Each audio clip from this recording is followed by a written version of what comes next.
बिहार में जब से महागठबंधन सत्ता में आया है तब से बीजेपी के नेता कह रहे हैं कि तेजस्वी यादव जब चाहेंगे मुख्यमंत्री बन जाएंगे। लेकिन जिस तरह से तेजस्वी यादव काम कर रहे हैं उससे तो यही लगता है कि तेजस्वी जल्दबाजी में बिल्कुल भी नहीं है। तेजस्वी जो अंदाज दिखा रहे हैं उसमें वो लंबी पारी की तैयारी में जुटे दिखते हैं। तेजस्वी यादव ने अब राज्य की बुनियादी समस्याओं पर काम तेज किया है। तेजस्वी यादव को पता है कि बिहार की जनता के दिलों पर राज करना है तो उन सारे क्षेत्रों में सुधार करना ही होगा जिसकी जनता को सबसे ज़्यादा ज़रूरत होती है। तभी बिहार की जनता उन्हें डिप्टी से सीधे सीएम बनाएगी। तेजस्वी यादव ने हाल में पटना के पीएमसीएच में छापेमारी करके और अस्पताल मैनेजमेंट को नसीहतें देकर इसी का संकेत दिया।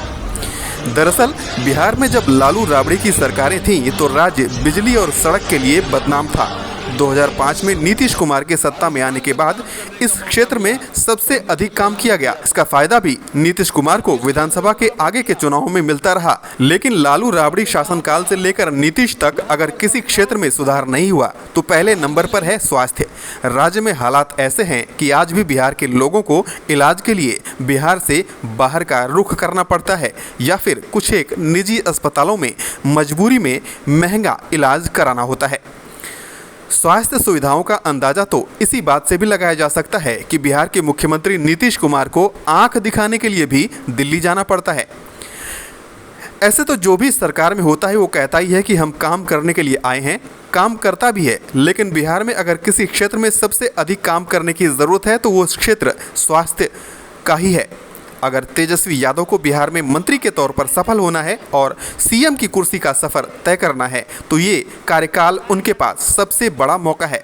यही कारण है कि मंगलवार बुधवार की रात तेजस्वी यादव पीएमसीएच पहुंचे थे और बिहार के सबसे बड़े सरकारी अस्पताल की व्यवस्था को देखने के बाद तेजस्वी हैरान रह गए थे। डिप्टी सीएम ने देखा था कि अस्पताल में डॉक्टर सो रहे थे। पीएमसीएच के वार्डों के अंदर कुत्ते देखकर तो वो भड़क ही गए।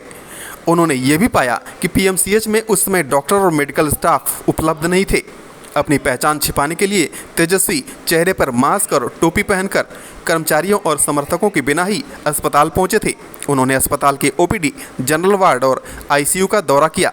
अस्पताल के अंदर गंदगी मिली जिसे देखकर वो नाराज हो गए। उन्होंने अस्पताल अधीक्षक से जल्द समस्याओं का समाधान करने और मरीजों को सुविधाएं मुहैया कराने को कहा था। डिप्टी सीएम कभी भड़कते नजर आए तो कभी समझाते और चेतावनी देते हुए दिखे। उन्होंने अस्पताल में एक शव पड़े रहने को लेकर भी अस्पताल के कर्मचारियों को फटकार लगाई। अगर जितने दोषी हैं उन पे कार्रवाई नहीं होगी तो हमको आप पे कार्रवाई करना पड़ेगी। And it is your responsibility to see everything should go according to the norms. ये कुत्ता है, स्टाफ अपना कुत्ता को बाहर नहीं कर सकता। हम देख रहे कुत्ता अंदर घुसा हुआ है लेकिन हम खड़े होकर बस तमाशा देख रहे हैं। कोई बाहर करेगा कि नहीं करेगा उस कुत्ते को? डेड बॉडी पड़ा हुआ है, किसको रिपोर्ट करते हैं? कंट्रोल रूम वाला कहाँ है? मेंशन ही नहीं होता टाइम कि तुम सुबह शाम कैसे देखो। अस्पताल में मरीजों ने भी उनके सामने चिकित्सकों की शिकायतें की जिसे तेजस्वी ने धैर्यपूर्वक सुना और फिर डॉक्टरों से जवाब तलब किया।